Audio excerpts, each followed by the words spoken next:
Hi, I'm Megan Tobin. I'm a junior here at St. Mary's College and a communications major.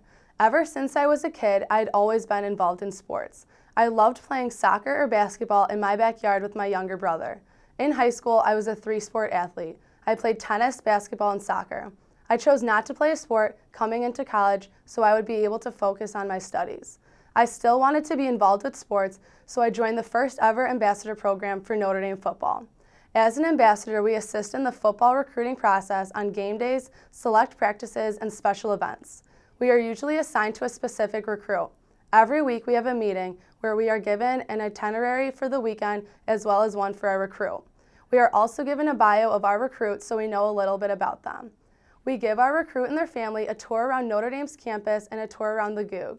The GOOG houses the team's weight room, indoor practice field, meeting rooms, sports medicine and rehabilitation center, equipment room, players lounge, auditorium, study lounge, and the locker room not used on game days. After giving them tours, we guide our recruit to their scheduled meetings with the coaches and are there to answer any questions they may have. During game days, we either sit front row with our recruit or we are allowed to be on the field. It is such a cool experience being on the field and being able to watch the game up close. I will never forget the game against Stanford last year where Notre Dame got a touchdown in the last few seconds of the game. I was standing 15 feet away from where the ball was caught and everyone around me went crazy. It was an incredible experience being right there on the field as the winning touchdown was scored.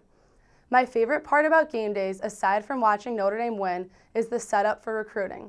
There is always so much food everywhere in the GOOG. My favorite is always the candy bar that has green, blue, and gold candy. It is always so hard to keep myself away from all the candy. Another one of my favorite things that is set up is the photo booth area. There are usually jerseys, gloves, and helmets for the recruits to play around with and take pictures with. We receive really cool experiences aside from working with the recruiting that most people don't get. Sometimes we get invited to football-related events such as the Brian Kelly radio show or the Echoes, which is the football banquet held after the season is over. It is also really cool to be a part of and experience the traditions that have been around since Notre Dame football began. The most fulfilling part of my experience so far is being able to improve on my communication skills and share my love of Notre Dame football. It is a rewarding experience to be a part of the Notre Dame football organization. Go Irish!